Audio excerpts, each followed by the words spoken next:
Welcome to the HCI family of podcasts. We're your source for personal, professional, and organizational growth and development. We share our own original research, explore industry trends, and interview executives and thought leaders from across the globe. Join us for practitioner-oriented content around all things leadership, HR, talent management, organizational development, and change management. Maximize your personal and organizational potential with the HCI family of podcasts.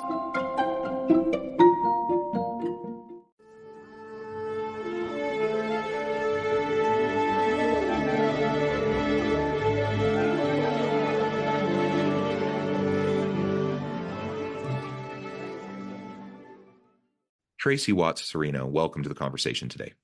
I'm so excited to be here, John. Thanks for having me. It's a pleasure to be with you. You're joining us from the Cleveland, Ohio area. I'm south of Salt Lake City in Utah. And today we're going to be talking about how we can align our purpose with a compelling vision and how that can lead to success within organizations. I think we all know that purpose matters. We all know that vision matters. We all know that alignment matters. It's easier said than done sometimes. And we often easily get distracted by other things that can cause mission drift and purpose and vision drift and all these sorts of things that can, we might start with alignment, but then shift towards misalignment over time. So this, I think, will be a really fun conversation. As we get started, I wanted to share Tracey's bio with everybody. Tracey Watts Cirino is a 5-time #1 international best-selling author, award-winning business owner, highly engaged, empowering speaker, and podcast host of Beyond Common Business Secrets. Tracey is passionate about helping people become successful entrepreneurs and reach their highest potential. Through her dynamic keynotes, retreats, workshops, digital training programs, and mastermind groups, Tracey helps business owners and leaders discover their own personal power so they can develop customized success systems.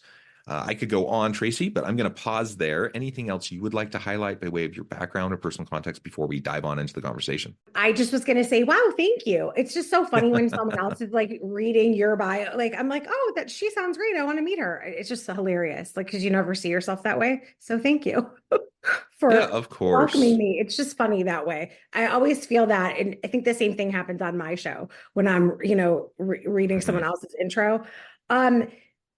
The only thing I would add is that all of this happens because of always going back to that alignment piece. Like just how you were saying, like we go off and then we're coming back.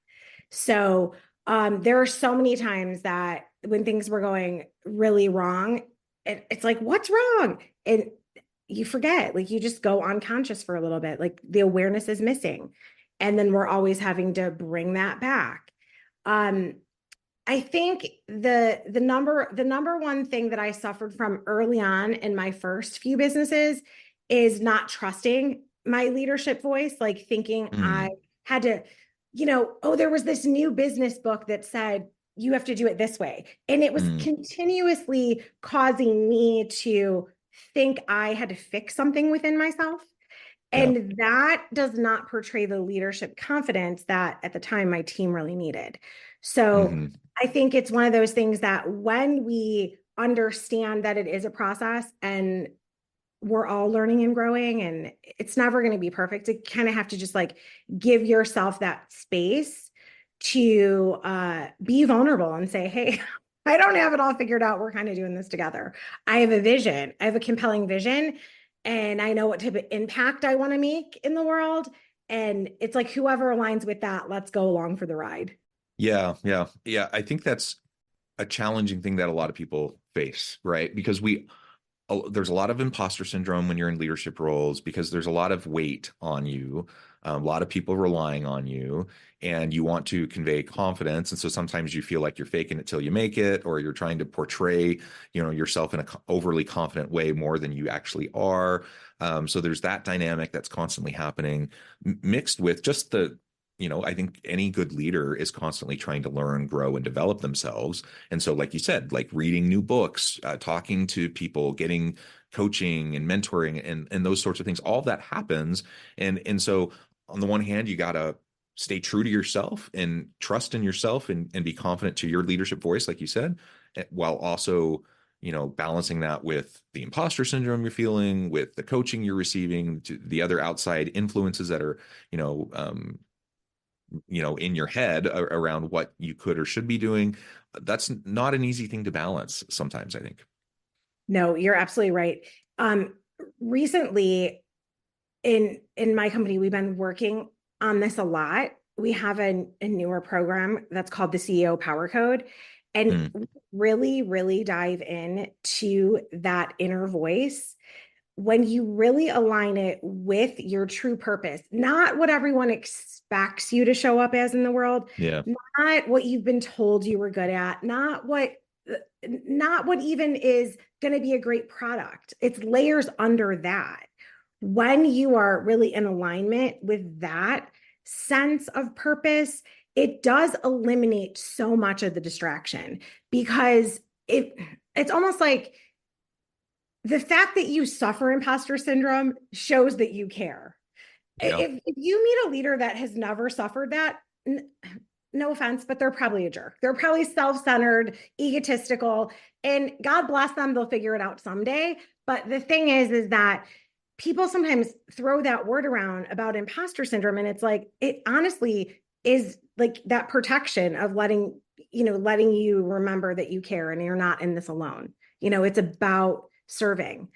And it's really interesting because even as you get more clear on this, it's like sometimes it's that shift of, not falling so in love with this one product that you have, but so in love with serving the client and how you're going to get them a win Hmm. that your products will change and evolve over time. I mean, I know mine have. I'm in a completely different industry than I was 10 years ago. Mm, And at the time I didn't know I would ever leave, right? And it's just it's a step, it's not that you're like leaving it behind. It's just like you're stepping into something new. But when you are really in alignment with knowing what that purpose is, that it's much easier to cut yourself some slack on those days that imposter syndrome is like creeping in like hot and heavy.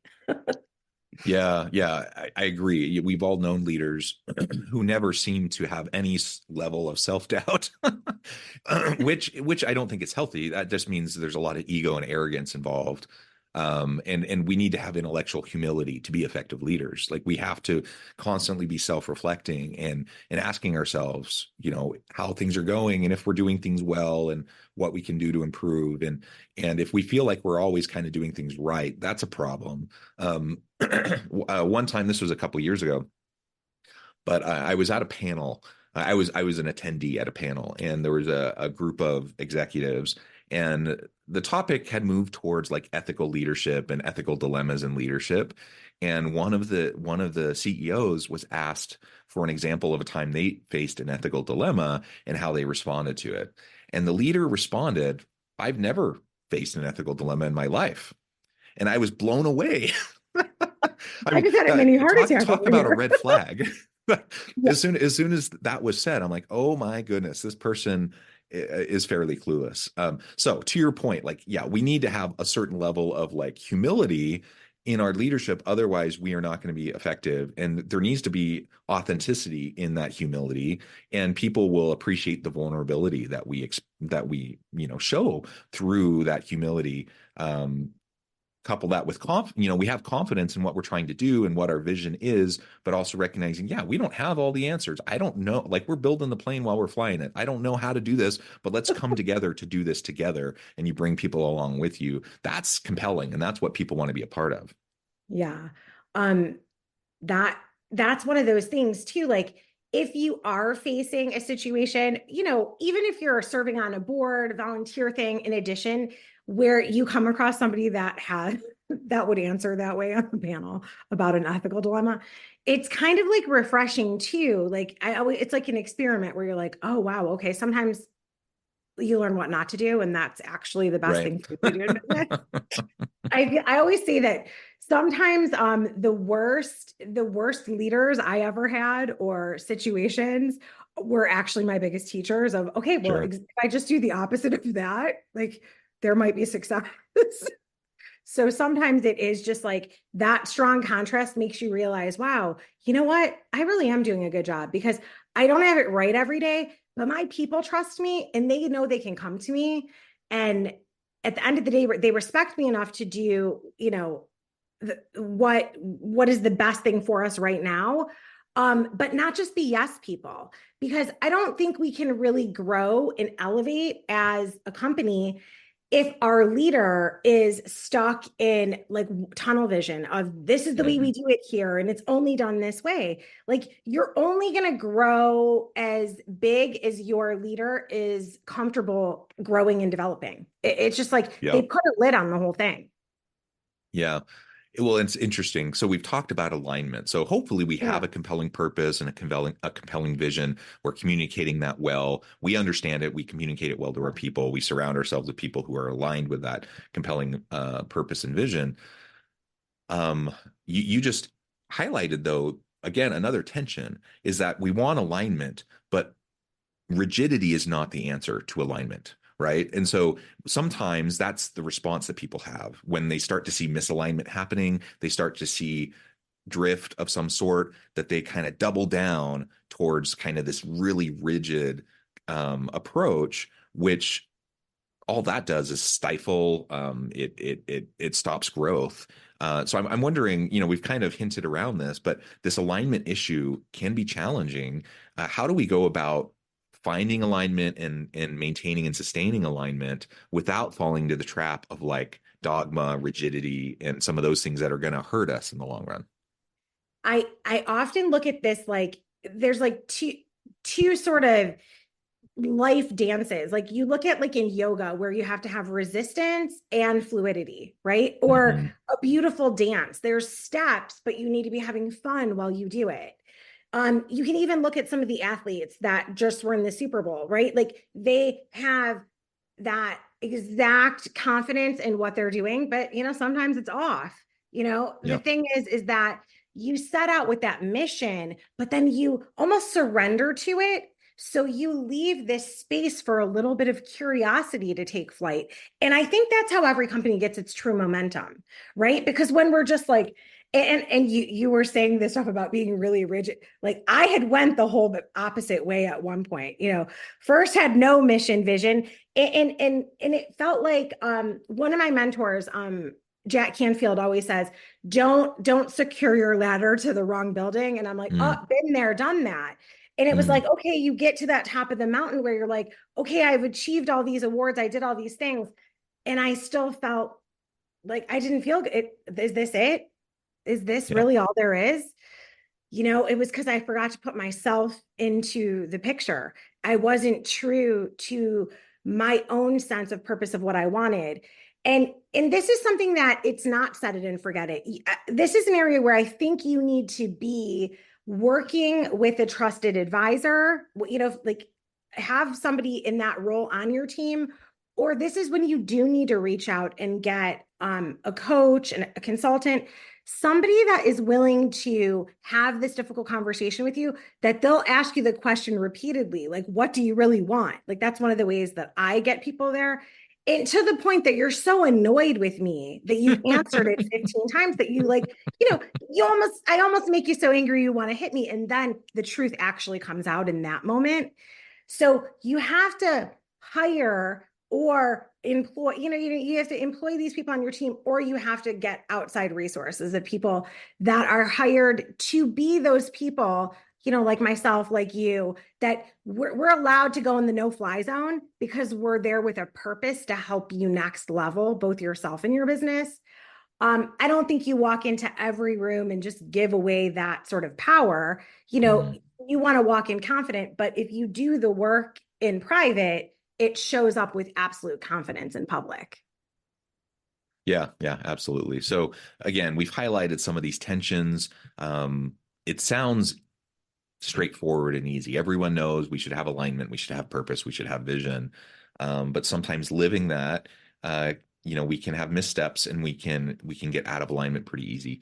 So let's talk a little bit more about that. Like what are some of the things that you have done either in your own career or as you're coaching, mentoring others and helping them to address it? Like once you're in misalignment, like what are some of those things that you can start to do to get back towards alignment? Um, when I was in misalignment, and most recently, one of my clients that was really feeling like she was not in alignment with her business anymore. What I did was, okay, let me just take a couple of deep breaths and step back. So what I did in my business was I appointed the strongest leaders I had at that time to sort of be empowered to have higher responsibility. So I could step away and do some reflecting. Like I did a leadership retreat and dove deep on, hey, I just kind of felt like I was failing as a leader, and that to me was my my responsibility to get that right. I don't think I actually knew I was in misalignment. I think it was going to that retreat that allowed me to hold that mirror up and really realize. And most recently I had a client that had a really successful business and she was doing really well, and she hired me to help her like systematize some things within her business to make sure her marketing was on point, and just to give her more confidence to show up as the best leader that she could be. And what was discovered was that she had really not wanted to be in this business any Mm, longer. So hmm. we forged a plan over 18 months to grow it to, I think it was like $2.3 million, and sold it. And now she is doing something totally different. So you can figure out a way to find your joy, peace of purpose within where you are. Or you can do that and then, shed your wings and do something totally different. Like nothing's keeping you stuck. You just have to do the work.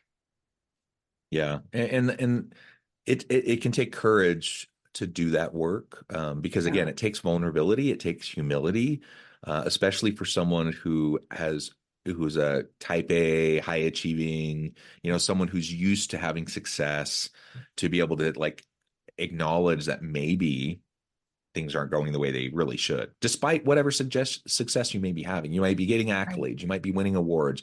People might, think you're the greatest thing since sliced bread, but you still have the courage to like step back and say, not drink the Kool-Aid, and like step back and say, is this really where I should be, where I want to be? Am I willing to make the hard choices that might, at least in the short run, result in me not getting all those accolades? Maybe I'll look like someone who's a failure, or we have this obsession with celebrity, which often we talk about movie stars, Yeah. musicians, and such, but we have celebrity around leaders and CEOs.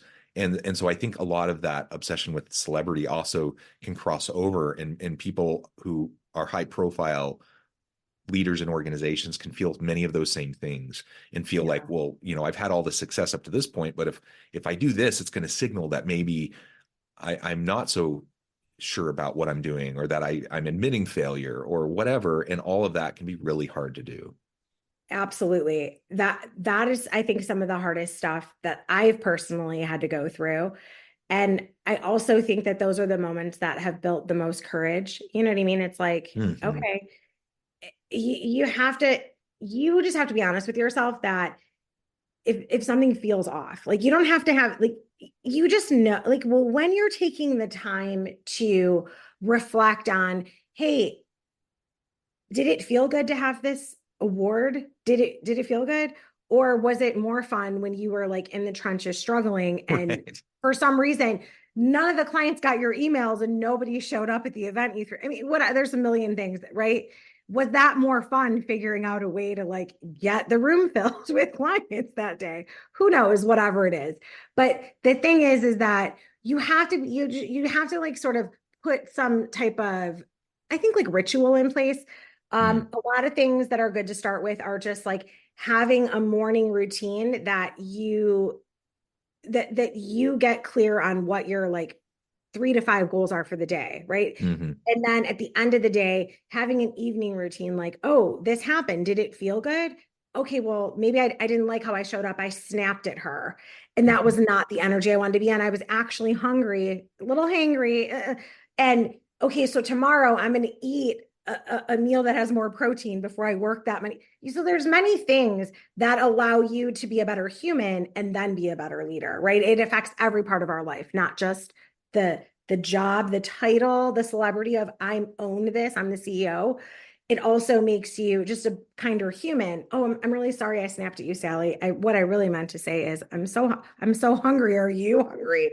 This is really what we have to work on today. Whatever it is. And it's the same thing when we go home. Um we don't take that stress home with us. Like we held it in all day and didn't want to blow up on any out of our employees, but Yeah. then we blow up on our partner or our family. It's like, we got to find ways to release that, right? Because no one's expecting perfection. You just have to own those parts of yourself where, yeah, you know what, today I could have been better. And I just envision what it would have looked like going better. And by sort of, I don't know, osmosis, it kind of happens where you get more of what you envisioned by being clear that, okay, that wasn't exactly in alignment with who I want to be, but this is how it would play out for me if I was truly showing up as the best version of myself, the best leader I can be. And I just imagine it. And then, the next thing happens. That's a lot of it. It's kind of those little shifts because the work itself is very simple. It's very simple, right? It just is not easy because you have to continue. And sometimes we see stuff within ourselves that we don't really like and we don't want to face it. Yeah. Holding up the mirror in front of us can be a painful thing sometimes. And again, despite best intentions, the consistency required of doing what you're saying, it's not rocket science. It's not hard per se, but it's not easy because it requires intentionality and consistency. And we all know human beings aren't always the greatest at those things. So we have to really, focus on that. And I like how you identified the importance of ritual, because ritual is one of the best ways that we Yeah. can just get into that pattern of doing it on a consistent basis. And consistency is really key in what Yes. it's all about.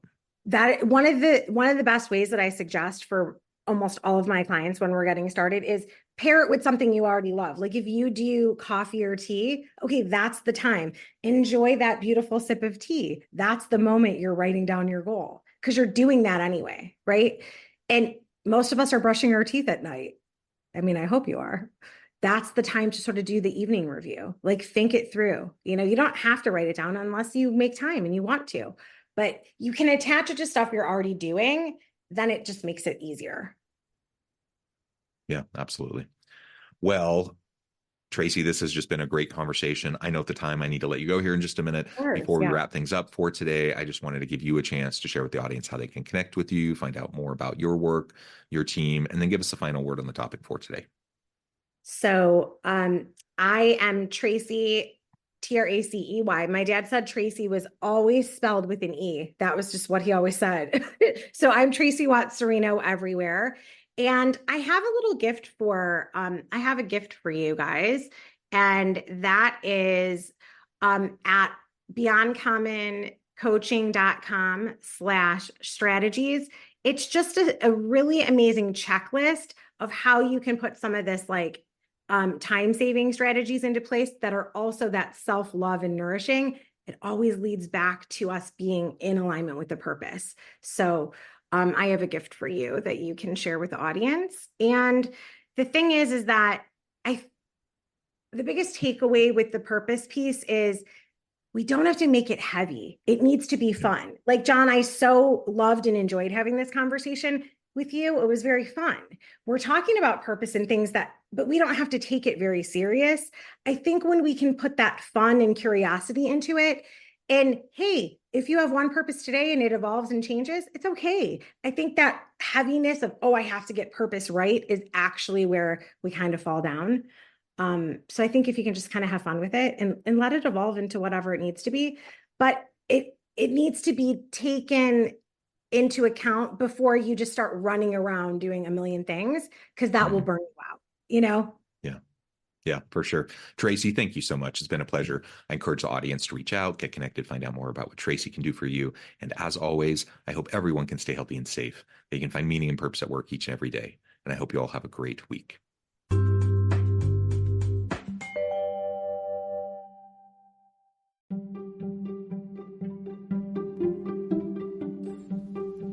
Thanks for joining us for this episode of the podcast. We hope you stay healthy and safe, and please join us again soon.